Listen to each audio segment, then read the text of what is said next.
मित्रों नमस्कार। ज्योतिष विद्या सागर में आपका स्वागत है। आज मैं आपको बताऊंगा कि दशम भाव की कितनी महत्ता होती है।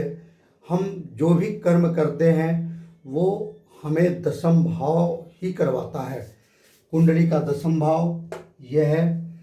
अगर हम कोई ये कहे कि ये केवल नौकरी का है तो ये केवल नौकरी का दशम भाव नहीं होता।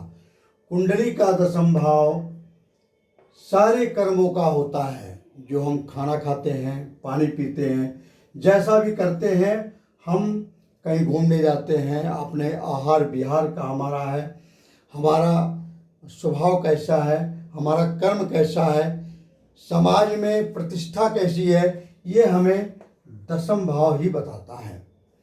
मित्रों, ये दशम भाव इतना महत्वपूर्ण है कि अगर व्यक्ति को बगैर देखे हुए और कुंडली मिल जाए तो दशम भाव को देख करके उस व्यक्ति के बारे में पूरा आईना हम उतार देंगे कि यह व्यक्ति का स्वभाव, व्यक्ति का मान प्रतिष्ठा कितनी है, व्यक्ति कैसा कर्म करता है, शुभ कर्म करता है या अशुभ कर्म करता है। हम इसके बीच में लास्ट में हम कुछ आपको उपाय भी बताएंगे जिनका दशमेश कमजोर है। अगर दशम भाव बलवान है, बलवान का मतलब यहाँ दशम भाव में हमने शनि को दिया है, और अगर दशम भाव बलवान है और नवांश में भी वो उच्च का बैठा हुआ है तो ऐसा व्यक्ति का कर्म बहुत ही सुंदर होता है और बड़ा शुभ होता है। उसकी नौकरी चाकरी बिजनेस व्यापार सब कुछ चलता है। और यदि दशम भाव किसी पाप ग्रह में बैठा, वो पाप ग्रह के साथ बैठा है और दशम भाव में कोई पाप ग्रह बैठा है और दशम भाव का मालिक यदि 6, 8, 12 में बैठा है या किसी भी पापकत्री योग में है तो ऐसा व्यक्ति का बहुत मेहनत करने के बाद भी व्यक्ति का काम धाम रुकता रहता है, चलता नहीं है कायदे से। लोग कहते हैं पंडित जी काम नहीं चल रहा है, तो उसका दशमेश को आप देख लो। निश्चित ही उसका दशम भाव का मालिक, यहाँ जैसे दशम भाव के मालिक शनि हैं, दशम भाव का मालिक निश्चित ही या तो 6, 8, 12 में बैठा होगा या किसी पाप ग्रहों से युक्त होगा। ये तो पहली बात है।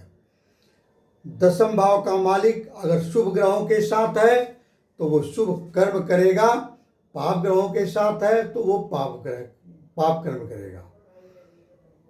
बिल्कुल ये सामान्य सा नियम है। और ये पराशर होरा शास्त्रम में दशम भाव फलाध्याय में लिखा हुआ है। यदि निर्बल होता है दशम भाव का मालिक तो कर्म में वो शिथिल होता है, आलसी होता है, कर्म करने में आज का कर्म कल पर टालता रहता है। यदि राहु केंद्र या त्रिकोण में बैठा है, कुंडली में राहु का बड़ी विशेष महत्ता होती है। मित्रों, राहु अगर आपके कुंडली में 1, 4, 7, 10 में है या 1, 5, 9 में है और केंद्र और त्रिकोण के स्वामियों के साथ है तो ऐसा व्यक्ति बहुत धार्मिक कार्य करता है। धर्म कर्म उसके स्वभाव में होता है। रोज वो नित्य कुछ न कुछ धार्मिक कार्य के लिए सोचेगा और वो काम करेगा। राहु खराब नहीं होता। यदि राहु केंद्र और त्रिकोण के साथ हो, केंद्र और त्रिकोण में राहु हो तो राहु बहुत अच्छा ग्रह है।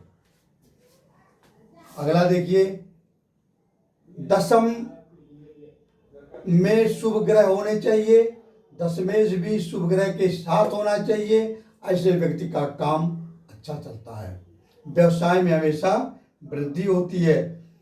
दशम में अगर बुरे ग्रह हैं जैसे वाले शनि है और मंगल है, राहु है और दशमेश भी खराब स्थान में गया है और नवांश कुंडली में, देखिए एक चीज मैं आपको और बता दूं कि मैं रिसर्च, कुछ दिन मेरे पूरे हो गए और कुछ दिन और बाकी हैं, मैं रिसर्च कर रहा हूं। अगर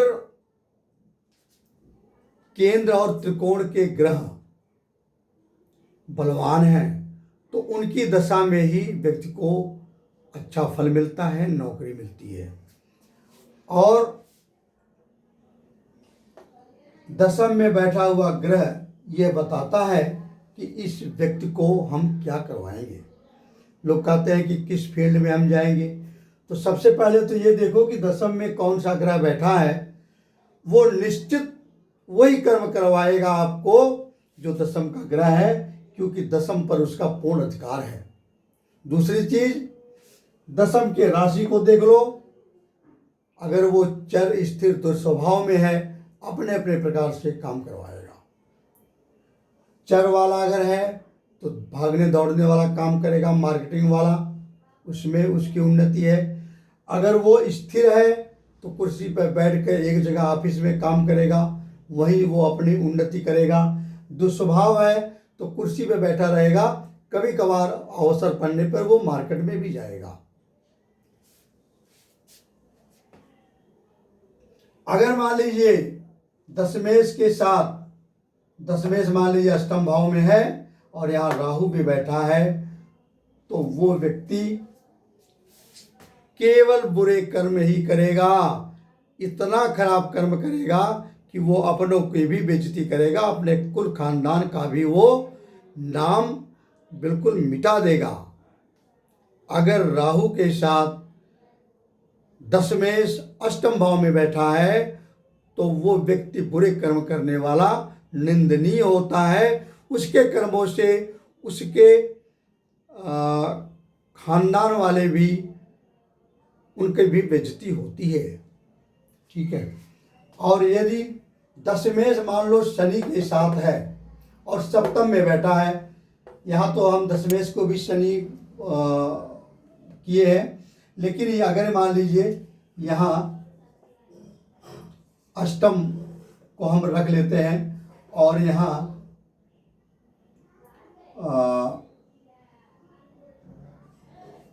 दशम भाव कर देते हैं।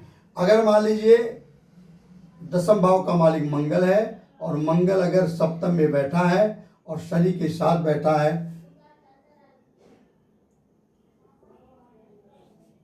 चार यहाँ कर देते हैं। मंगल अगर यहाँ बैठा है और शनि भी यही है, तो ऐसा व्यक्ति केवल अपना पेट भरने वाला होता है और अपने बारे में ही सोचता है। वह व्यक्ति, उस व्यक्ति से आप किसी भी प्रकार से मित्रता करना बेकार है, दोस्ती करना बेकार है, क्योंकि वो व्यक्ति आपको ही हमेशा लाभ लेता रहेगा, आपको ही बलि का बकरा बनाता रहेगा, आपसे ही हमेशा मांगता रहेगा। मित्रों, ये सब कुछ योग होते हैं कुंडली के। कुंडली बिल्कुल आईना होती है, एक जेरोक्स की फोटोकॉपी होती है, उसी प्रकार से व्यक्ति काम को करता है। अच्छा,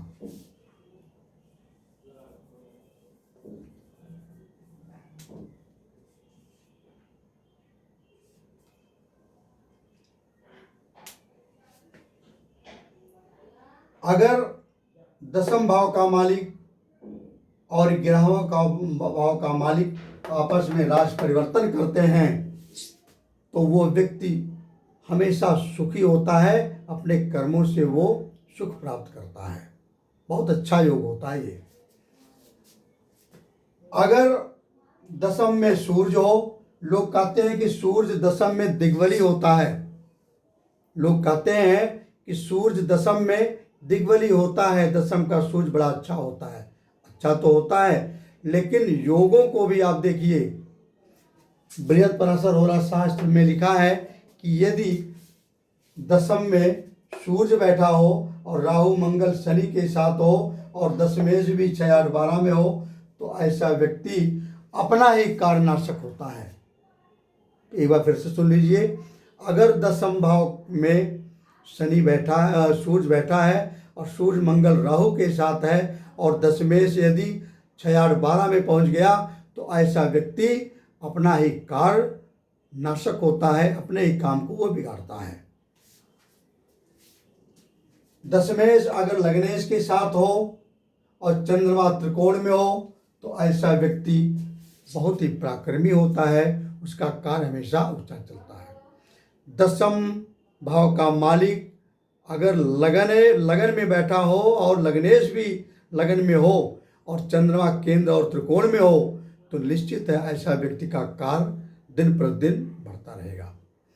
लोग कुंडली मिलाने के लिए लाते हैं।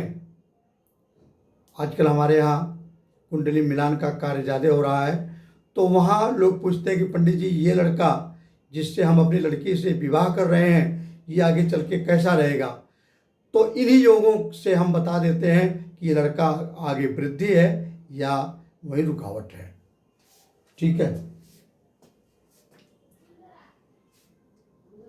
अगर दसम भाव में शनि जी बैठे हैं और मान लीजिए वो शनि जी नीच के हो गए, यहाँ 1 नंबर राशि में शनि जी बैठ गए, तो ऐसा व्यक्ति कर्महीन होता है।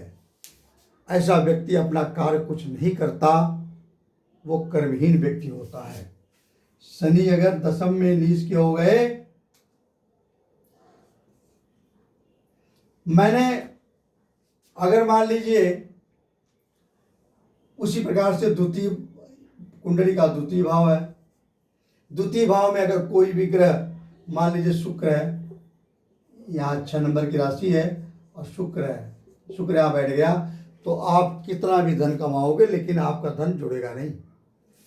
मान लीजिए मंगल, यहाँ मंगल बैठ गया और यहाँ 4 नंबर की राशि है, तो आप कितना भी पैसा कमाओगे, कितनी भी मेहनत करोगे, पैसा तो आएगा, क्योंकि अन्य योगों से पैसा आएगा, लेकिन आपका पैसा टिक नहीं सकता, आपका बैंक बैलेंस हमेशा खाली ही रहेगा।